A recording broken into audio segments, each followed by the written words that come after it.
Welcome to our Flutter tutorial. In this video, we'll dive deep into a fundamental concept of Flutter development, the widget tree.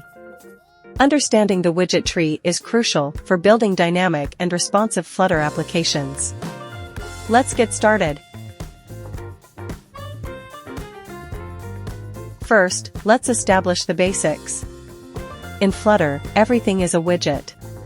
Widgets are the fundamental building blocks of your user interface.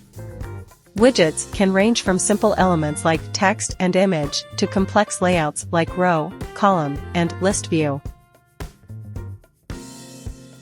Widgets in Flutter are organized in a hierarchical structure known as the widget tree.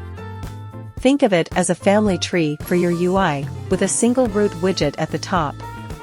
This root widget is often a Material app or Cupertino app, depending on the design language you're using. The widget tree structure is vital for determining how your UI is built. You add child widgets to parent widgets, forming a hierarchy. This hierarchy determines the layout, appearance, and behavior of your app. One of the strengths of Flutter is its reusability. You can create custom widgets and reuse them throughout your app. This promotes code organization and maintainability.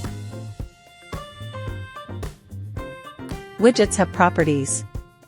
These properties, often called attributes or parameters, allow you to customize a widget's appearance and behavior. For example, you can set the text property of a text widget to display specific text and color property to change color of text.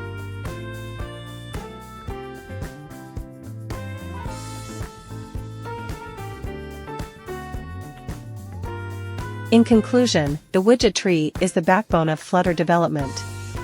Understanding how widgets are organized in this tree structure is essential for creating dynamic, responsive, and maintainable Flutter applications. With this knowledge, you're well equipped to build amazing user interfaces in Flutter. Thanks for watching. Don't forget to like, comment, and subscribe. Happy coding!